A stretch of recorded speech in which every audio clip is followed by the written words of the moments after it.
നമ്മൾ ഈ social media വന്നതിന് ശേഷമുള്ള ഏറ്റവും വലിയ പ്രശ്നം എന്താണെന്ന് അറിയോ?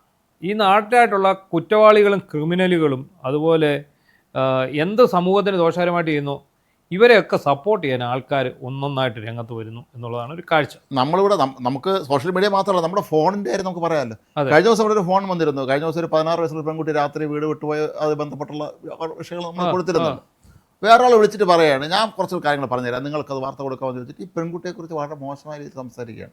ഞാൻ പറഞ്ഞു, ഇത് നിങ്ങൾ എന്താ ആധികാരികരോട് സംസാരിക്കുന്ന അയാളെ വരട്ടി ഓടിച്ചു. സത്യമായിരിക്കാം, പക്ഷേ നമുക്ക് എന്ത് ചെയ്യാൻ പറ്റും? നമുക്കെന്ത് ചെയ്യാൻ പറ്റും? തെളിവില്ല. നമുക്ക് തെളിവില്ല, എന്ത് ചെയ്യാൻ പറ്റും? ഒന്നും ചെയ്യാൻ പറ്റില്ല എന്ന് പറഞ്ഞ പോലെയാണ് ഇപ്പോൾ അർജുൻ ആയെങ്കിക്ക് ആരാധകരുടെ എണ്ണം കൂടി വരിക. ഇപ്പോൾ ഉള്ള ഇയാളെ അറസ്റ്റ് ചെയ്തിരിക്കുന്ന സമയത്താണെന്നറിയോ? ഇയാളെ അറസ്റ്റ് ചെയ്തിരിക്കുന്നത് CPM-ന്റെ കാലത്താണ്. എന്നിട്ട് കുറേ സഖാത്തികളും ഇവന് അർജുൻ നിന്നോടൊപ്പം എന്ന് പറഞ്ഞിട്ടാണ്. കാരണം ചെന്നിത്തല പോലീസിനെ നിന്നോടൊപ്പം. എന്താണ് വിഷയം ഉണ്ടായത്? എന്താണ്? പിണറായി വിജയൻ ഭരിക്കുന്ന സമയത്ത് പിണറായി വിജയന്റെ പോലീസാണ് ഇയാൾക്കെതിരെ കേസെടുക്കുന്നത്. ഇവന്മാരെ പിടിച്ചാകും, സ്വർണ്ണ പൊട്ടിച്ച അതെല്ലാം. പിന്നെ ഇവന്മാരെല്ലാം ക്രിമിനൽ കേസ് പ്രതികളുമാണ്. ഇവന്മാർക്ക് സപ്പോർട്ടുമായിട്ട് രംഗത്ത് വന്നിരിക്കുകയാണ്. എന്തൊരു സമൂഹമാണെന്നൊന്ന് ആലോചിച്ച് നോക്കി എന്ന് പറഞ്ഞ പോലെയാണ് ഇപ്പോൾ ഇന്നലെ. അതാണ് ഈ ദൃശ്യമാധ്യമങ്ങളുടെ ഏറ്റവും വലിയ പ്രശ്നം. എന്താണ് ഈ പറയുന്ന ആൾക്കാരെ മുഴുവൻ എത്ര ക്രിമിനൽ, ഇപ്പൊ ഗോവിന്ദചാമിയെ വരെ ഇവർ എക്സ്ക്ലൂസീവ് ഇന്റർവ്യൂ കൊടുത്തു കളയും, കൊടുത്ത് മഹത്വവൽക്കരിക്കുകയും ചെയ്യും. മുഴുവൻ ബ്രാഹ്മണ പച്ചക്കള്ളം മുഴുവൻ അവനെ ന്യായീകരിക്കുന്ന രീതിയിൽ ഇരവാദം വേണമെങ്കിൽ അതാണ് ഇന്നലെ കണ്ട ഒരു കാഴ്ചയാണ്. അധ്യാപികമാരല്ല, അവർ SSK ജീവനക്കാരികളാണ്. അതിനകത്ത് അധ്യാപികമാർ ഇവരാരും അധ്യാപകരല്ല, അവരൊക്കെ ഈ SSKയുടെ ഇതുമായിട്ട് ബന്ധപ്പെട്ട് DRCയിൽ ജോലി ചെയ്യുന്ന ആൾക്കാരാണ്. അപ്പോൾ അതിൽ കീർത്തന എന്ന് പറയുന്ന ആ യുവതി ഇന്നലെ ഓടി വന്നിട്ട് മാധ്യമങ്ങൾ പോലീസ് അവർക്ക് അവസരം കൊടുക്കുകയാണ് സംസാരിക്കാൻ. എനിക്ക് തോന്നുന്നു അതിൻ്റെ പിന്നിൽ പോലും ഈ മാഫിയകൾ പ്രവർത്തിക്കുന്നുണ്ട് എന്ന് നമ്മൾ കരുതണം.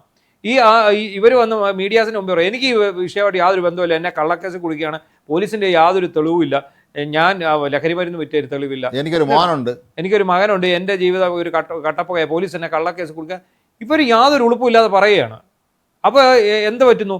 ഉടനെ അവരുടെ കരച്ചിലും പിടിച്ചിലും ഒക്കെ കാണുമ്പോൾ അടിയിലോട്ട് വന്ന് ഒരു 10,000 പേര് വന്ന് അവരെ അങ്ങ് സപ്പോർട്ട് ചെയ്യാം. ചെന്നിത്തലയുടെ തൂഫാൻ പദ്ധതി വിജയിപ്പിക്കാൻ വേണ്ടി നിരപരാധികളെ നിഷ്കളങ്കരമായിട്ടുള്ള ആളുകളെ കൊടുക്കുന്നു.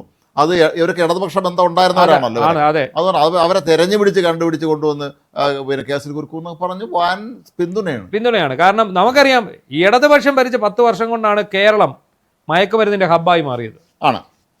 ഉമ്മൻചാണ്ടി സർക്കാർ ഭരണം അവസാനിപ്പിക്കുന്നിടത്തു നിന്ന് പിണറായി വിജയന്റെ ഭരണം അവസാനിക്കുന്ന വരെയുള്ള കാലഘട്ടം ഒന്ന് ആലോചിച്ച് നോക്കാം. എത്ര നോക്ക്.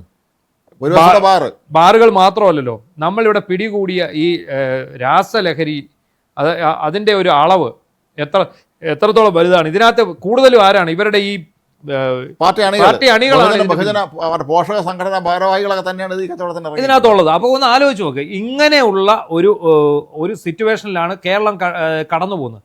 അപ്പോൾ അവിടെ ഓർക്കണം, BRCയിലെ അധ്യാപികമാർ എന്ന് പറഞ്ഞാണ് ഈ വാർത്ത വരുന്നത്. അങ്ങനെയാണെങ്കിൽ അധ്യാപികമാർ വരെ ഈ ലഹരി മരുന്നിന്റെ കടത്തുകാരാകുന്നു. പിള്ളേർ കടത്തുന്നതിനകത്ത് അതിശയമുണ്ടോ?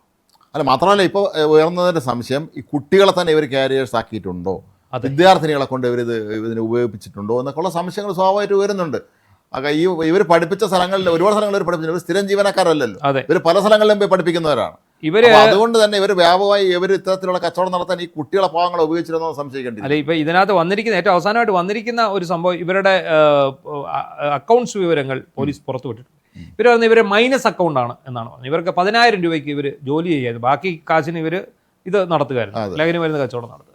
അപ്പോൾ ഇവരുടെ അക്കൗണ്ട് പരിശോധിച്ചപ്പോൾ ലക്ഷക്കണക്കിന് രൂപയാണ് ഈ കീർത്തന എന്ന് പറയുന്ന അധ്യാപികയുടെ അക്കൗണ്ടിലൂടെ കടന്നുപോയിക്കൊണ്ടിരിക്കുന്നത്. എന്തിൻ്റെയാണ് ഈ പൈസ എന്നുള്ളത്? ഒന്നുകിൽ അവർ സൈബർ തട്ടിപ്പിന് വേണ്ടി നമ്മൾ അക്കൗണ്ട് കൊടുക്കുന്നു എന്നുള്ളതാണ്. അല്ല, നമ്മളെ കാര്യം നോക്കുക, നമ്മളെ അക്കൗണ്ടിലേക്ക് അപ്രതീക്ഷിത ലക്ഷങ്ങൾ വരാൻ തുടങ്ങിയാൽ സ്വാഭാവികം ബാങ്കുകാർ അന്വേഷിക്കില്ല. അതാണ്. അപ്പോൾ ഇത്രയും വലിയ തെളിവ്, എനിക്ക് ലഹരി കച്ചവടം ഇല്ല, എനിക്ക് ലഹരി ഉപയോഗം ഇല്ല എന്നാണ് ഇവർ പറയുന്നത്. ഇത് കച്ചവടത്തിന്റെ ഭാഗമല്ലേ? ആണല്ലോ. അല്ലെങ്കിൽ ഈ പണത്തിന്റെ സോഴ്സ് അവർ കാണിക്കട്ടെ. ഈ വരുന്ന പണം എവിടെ നിന്ന് വരുന്നു? ഇത് മൊത്തം ഒരു പ്രധാനപ്പെട്ട ഇവരുടെ ഒരു തലവനുണ്ട്, എന്തോ ഷിൻഡോയോ അങ്ങനെയാണ്ട് പറഞ്ഞ ഒരാൾ, അയാളുടെ പേരിലാണ്, അയാളാണ് ഇതിന്റെ കാരണം. അവരാണ് അയാളെയും കിട്ടിയിട്ടില്ല. ഇല്ല, അയാളാണ് അത്. ഇതൊരു ചെയിനാണ്, ഒരു ചെയിൻ പോലെയാണ്. അതായത് ഒരു ഗ്രൂപ്പിൽ നിന്ന് ഒരാളെ പിടിക്കുന്നു, ഒരു ഗ്രൂപ്പിൽ നിന്ന് ഇവർ പിടിച്ചിട്ട് ആ ആൾ മുഖേന ആ ഗ്രൂപ്പിലെ മറ്റുള്ളവരെ ഒരു കണ്ണിയായിട്ട് ഇതിനൊപ്പം കോർക്കും. കോർത്ത് അങ്ങ് പോവുകയാണത്. ശരിക്കും പറഞ്ഞാൽ ഈ പണ്ടത്തെ കൊള്ള സംഘങ്ങൾ കാണിക്കുന്നില്ല, യഥാർത്ഥ ബോസ് ആരാണെന്നുള്ള പലർക്കും അറിയില്ല. അതാണ് അവിടെ. പിന്നെ ഇത് ഒരു തവണ ഉപയോഗിക്കപ്പെട്ട് കഴിഞ്ഞാൽ പിന്നെ ഇതിൽ നിന്ന് അവർക്ക് മോചനമില്ല. ഇത് ഒരു തവണ ഉപയോഗിക്കപ്പെട്ട് കഴിഞ്ഞാൽ വീണ്ടും നമ്മളിത് ഉപയോഗിച്ച് പോകും. അതാണ് രാസലഹരിയുടെ പ്രത്യേകത. കഞ്ചാവോ അല്ലെങ്കിൽ സിഗരറ്റോ കള്ളോ പിന്നെ മദ്യമോ പോലെയല്ല. ഇത് ഒരിക്കൽ ഉപയോഗിച്ചാൽ പിന്നെ ഇത് നിർത്താൻ സാധിക്കാതെ വരും. ഇത് അപ്പോൾ എന്ത് ചെയ്യും? ഇത് കച്ചവടം, ഇവർ ഇത് ഉപയോഗിക്കാൻ വേണ്ടി പൈസയ്ക്ക് വേണ്ടി ഇവർ വിപണനത്തിന് പോകും. അങ്ങനെയാണ് ഇത് വിൽക്കുന്ന ആൾക്കാരിൽ ഉപയോഗിക്കാത്തവർ തീർത്ത് കുറവാണ്. ഈ ഉപയോഗിക്കുന്നവരെല്ലാം ഈ കാരിയർമാരാകുന്നത് എങ്ങനെയാണ്? ഇത് വിറ്റഴിച്ചാൽ അതിന് കമ്മീഷൻ കിട്ടും. അതിന് ആ കാശ് കൊടുത്ത് ഇവരിത് വാങ്ങി ഉപയോഗിക്കും. അതാണ് ഇതെന്ന് പറഞ്ഞാൽ സിന്തറ്റിക് ലഹരിയാണ് ഇത്. നാച്ചുറലായിട്ട് ഇപ്പൊ കഞ്ചാവ് പോലെ ഒരു ചെടിയിൽ നിന്ന് കിട്ടുന്ന ഒരു സാധനമല്ല. ഇത് രാസവസ്തുക്കൾ ചേർത്തുണ്ടാക്കുന്നതാണ്. നമ്മുടെ ആരോഗ്യത്തെ, ശരീരത്തെയും ഒക്കെ തലമുറകളെ പോലും ബാധിക്കും. ഇത് നമ്മള് പലപ്പോഴും നമ്മൾ ഈ മദ്യപാനികളായിട്ട് അറിയപ്പെടുന്ന ചില ആളുണ്ട്. അപ്പം മദ്യപാനിയാണെന്ന് എല്ലാവർക്കും അറിയാമായിരിക്കും. ഈ കക്ഷികളെ കുറിച്ച് നമുക്ക് ഒരു ധാരണയും കാണില്ല. കാരണം ഇവരൊരിക്കലും റോഡിൽ ഇറങ്ങി വെള്ളം വയ്ക്കാൻ ചെയ്യുന്നവരായിരിക്കും ഒരു ഭൂരിപക്ഷം പേര്. അവരവരെ താമസ സ്ഥലങ്ങളിൽ ഇരുന്നും മറ്റും ഈ മയക്കുമരുന്ന് ഉപയോഗിക്കുന്നവരായിരിക്കും. ഇവർ പിന്നെ പഠിക്കുന്നവരായിരിക്കാം. നമ്മൾ പഠിക്കാൻ വേണ്ടി നമ്മുടെ മഹാനഗരങ്ങളിലേക്ക് ഇപ്പോൾ കാശ് മുടക്കി അയക്കുന്ന കുട്ടികൾ ചെന്ന് ഇതിനൊക്കെ അടിമകളായി പോകുക. അല്ലെങ്കിൽ നല്ല ഉയർന്ന ജോലിയുള്ള ഇടയ്ക്ക് ടെക്നോ പാർക്കിൽ ഒരു IT കമ്പനിയിലെ വലിയ പ്രധാനപ്പെട്ട ഉദ്യോഗസ്ഥനല്ലേ പിടിച്ചത് ഈ കഞ്ചാവ് വളർത്തിയത്? ഡോക്ടർമാരാണ്. നമുക്ക് അസുഖം വരുമ്പോൾ നമ്മൾ കഴുത്തു കൊടുക്കേണ്ട ആളാണ് അവിടെ ഇരിക്കുന്നത്. ഡോക്ടർമാർ ഇത് കഴിക്കുന്നുണ്ട്. അതായത് ഡോക്ടർ സ്റ്റുഡൻസ്, MBBS സ്റ്റുഡൻസ് ഇത് കഴിക്കുന്നുണ്ട്. അപ്പോൾ അങ്ങനെ അവർ തന്നെ പിന്നീട് ഇതിന്റെ കാരിയേഴ്സ് ആകുന്നു. ഇവിടെ എവിടെ? തൃശ്ശൂർ മെഡിക്കൽ കോളേജോ കോട്ടയത്തോ ഒക്കെ ഇത് ഇങ്ങനെയുള്ള ആൾക്കാരെ ഡോക്ടർമാരെ പിടിച്ച് മെഡിസിൻ പഠിക്കുന്നവരും. ഇപ്പൊ നമ്മളിത് ആദ്യം പറഞ്ഞു വന്നത് എന്താണെന്ന് ചോദിച്ചാൽ, ഈ ഇത്തരം ആൾക്കാർക്ക് പിന്തുണ കൊടുക്കാൻ ഒരു വലിയ വിഭാഗം തയ്യാറാവുന്നു എന്നുള്ളതാണ്. ഇപ്പൊ ഈ പറയുന്ന കീർത്തന എന്ന് പറയുന്ന അവർ മാത്രമാണ് ഇന്നലെ അവരെയാണ് തെളിവെടുപ്പിന് കൊണ്ടുവന്നത്. അപ്പോൾ അവരെ കൊണ്ടുവന്ന് ഇവരുടെ മുന്നിൽ നിർത്തി കൊടുക്കുക, മീഡിയാസിന് മുമ്പ് നിർത്തി കൊടുക്കുക. അമ്മയെ തല്ലിയാൽ 2 വർഷം എന്ന് പറയും പോലെയാണ്. ഇത്തരത്തിലുള്ള ഇത്രയും ക്രൂരമായ ഒരു ഇത് നമ്മളെയൊക്കെ വീടുകളിലെ പിള്ളേർ ആരെങ്കിലും ഇതിന് അടിമയെ മാത്രമേ നമുക്ക് അതിന് വിട്ടുവിട്ട് മനസ്സിലാവും.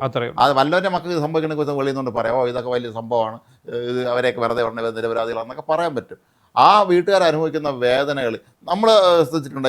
കേരളത്തിൽ ഈ അച്ഛനും അമ്മയും അവർ തല്ലിക്കൊല്ലും വെട്ടിക്കൊല്ലുകയും ചെയ്യുന്ന സംഭവങ്ങൾ കേരളത്തിൽ കഴിഞ്ഞ കുറേ ഒരു 10 വർഷമായി വലിയ തോതിൽ പെരുകിക്കൊണ്ടിരിക്കുകയാണ്. ഇതിൻ്റെ പിന്നിലുള്ള പ്രധാനമായ മയക്കുമരുന്ന് തന്നെയാണ് ഈ ലഹരി മരുന്നുകൾ, ഈ കെമിക്കൽ ലഹരികൾ തന്നെയാണ്. അത് തന്നെയാണ്.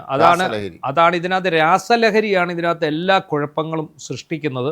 ഈ രാസലഹരി വിൽക്കാൻ സ്ത്രീകൾ വരുന്നു. ഇന്നിപ്പം എക്സൈസ് കമ്മീഷണറുടെ ഒരു ഉത്തരവ് ഇറങ്ങിയിട്ടുണ്ട്.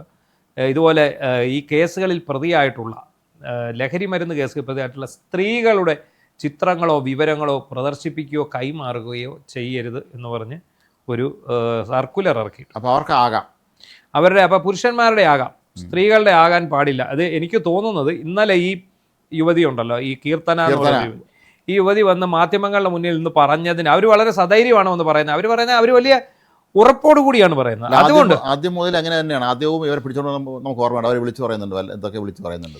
അവർ പറയുന്നത് പോലീസിന്റെ കയ്യിൽ ഞങ്ങൾക്കെതിരെ യാതൊരു തെളിവുമില്ലെന്നാണ്. അത് പോലീസിന്റെ കാര്യത്തിൽ ആ ഭാഗത്ത് പോലീസും ബ്ലാങ്കാണ്. മനസ്സിലായില്ലേ? കാരണം അവരുടെ കയ്യിൽ ഇവർ രാസലഹരിയുമായി ബന്ധപ്പെടുത്താനുള്ള തെളിവില്ല. ഇവർ അക്കൗണ്ടിൽ പണം വന്നു എന്നുള്ളൂ.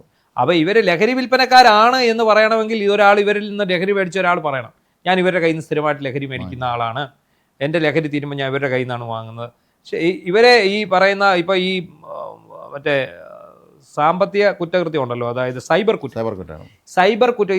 കുറ്റവാളികൾ പണം സ്വീകരിക്കാൻ വേണ്ടി ചില അക്കൗണ്ടുകൾ എടുക്കാം, ചില ഇടനിലക്കാർ ഉപയോഗിക്കുകയും ചെയ്യും. ചില അക്കൗണ്ടുകൾ, അതായത് ഇപ്പം എൻ്റെ അക്കൗണ്ടിലോട്ട് അവന്മാർ 1 ലക്ഷം രൂപ ഇട്ടാൽ എനിക്ക് 20,000 രൂപ കമ്മീഷൻ തരും. നമ്മൾ അക്കൗണ്ട് ഇട്ട് കൊടുത്താൽ അക്കൗണ്ട് കൊടുത്താൽ മതി, അവർ പൈസ ഇട്ട് തരും. അതിൽ 20,000 രൂപ നമുക്ക് എടുക്കാം, ബാക്കി 80,000 രൂപ അവർക്ക് എടുത്തു കൊടുക്കണം, അല്ലെ അവർ പറയുന്ന അക്കൗണ്ടിലോട്ട് ഇട്ട് കൊടുക്കണം. അങ്ങനെ ഒരുപാട് മലയാളികൾ അറസ്റ്റിലായിട്ടുണ്ട്. കാരണം വിയർപ്പിന്റെ അസുഖമുള്ളവന്മാർ പണിയൊന്നുമില്ല, നിനക്ക് ഇത്ര രൂപ കിട്ടും, നിന്റെ അക്കൗണ്ടിലോട്ട് ഇത്ര രൂപ വരും, പക്ഷെ അതിൽ ഇത്ര രൂപ അങ്ങ് തിരിച്ചു കൊടുക്കണം, ബാക്കി ഇതെന്താണ്? അപ്പൊ എന്താ സംഭവം? ഇതാ ഏതെങ്കിലും നമ്മുടെ നാട്ടിൽ ഒരുത്തന്നെ സൈബർ അറസ്റ്റ് ആണെന്ന് പറഞ്ഞ് അവന്റെ കയ്യിൽ നിന്ന് തട്ടിച്ചെടുക്കുന്ന സാധനമാണ്. അതിൽ അവന്റെ കയ്യിൽ നിന്ന് 10-15 ലക്ഷം എടുക്കും. ഇവന്മാരെ പലരെ അക്കൗണ്ടിലോട്ട് പല രീതിയിലോട്ട് ഇത്ര രൂപ വീതം പല അക്കൗണ്ടിലോട്ട് ഇട്ട് കൊടുക്കും, അതിൽ ഓരോന്ന് എടുത്തുകൊണ്ട് പോവുകയും ചെയ്യും. അപ്പോൾ പക്ഷേ നമ്മുടെ ഈ സമൂഹത്തിന്റെ ഒരു പ്രവണതയാണ് നമുക്ക് അറിയാൻ. വളരെ വിചിത്രമായ ഒരു മാനസികാവസ്ഥയാണ് നമ്മളെ മലയാളികളെ സംബന്ധിച്ചിടത്തോളം. ഒരു കാലത്ത് പണ്ടൊക്കെ ആണെങ്കിൽ ആരോ പറഞ്ഞു കേട്ടിട്ടുണ്ട്, പണ്ടൊക്കെ ഈ ഒരാളെ കുറിച്ച് പരാതി കൊടുക്കുമ്പോൾ, ഒരാൾ പോലീസ് സ്റ്റേഷനിൽ പരാതി കൊടുക്കുമ്പോൾ പണ്ട് ഇവൻ അങ്ങനെയാണ്, കുഴപ്പക്കാരനും സർവോപരി ഇവൻ മദ്യപാനിയുമാണ്, കള്ളുകുടിയനുമാണ് കൊടുക്കുമായിരുന്നാണ് കേട്ടുള്ള. പണ്ട് ഈ ഒരുത്തന്നെ ഒരു സദാചാരനാണെന്ന് പറയും, വലിയ വീട്ടിൽ കയറി അക്രമം നടത്തിയെന്ന് പറഞ്ഞാൽ. ഇന്ന് അങ്ങനെ പറഞ്ഞാൽ ആള് ചിരിക്കും, അത്രേ ഉള്ളൂ. മയക്കുമരുന്ന് ഉപയോഗിക്കുന്നവനാണെന്ന് പറഞ്ഞാൽ പോലെ അതിന് ന്യായീകരിക്കാനുള്ള ആൾ നമ്മുടെ നാട്ടിൽ ഇറങ്ങും. അതാണ്, അങ്ങനെയാണ് ഇപ്പോഴത്തെ കാര്യങ്ങൾ സംഭവിക്കുന്നത്. എന്താണെങ്കിലും അർജുനായെങ്കിലും കീർത്തനയും പോലെയുള്ളവരെ ഗ്ലോറിഫൈ ചെയ്യുന്ന ഒരു കാലഘട്ടത്തിലൂടെയാണ് നമ്മൾ കടന്നു പോകുന്നത്.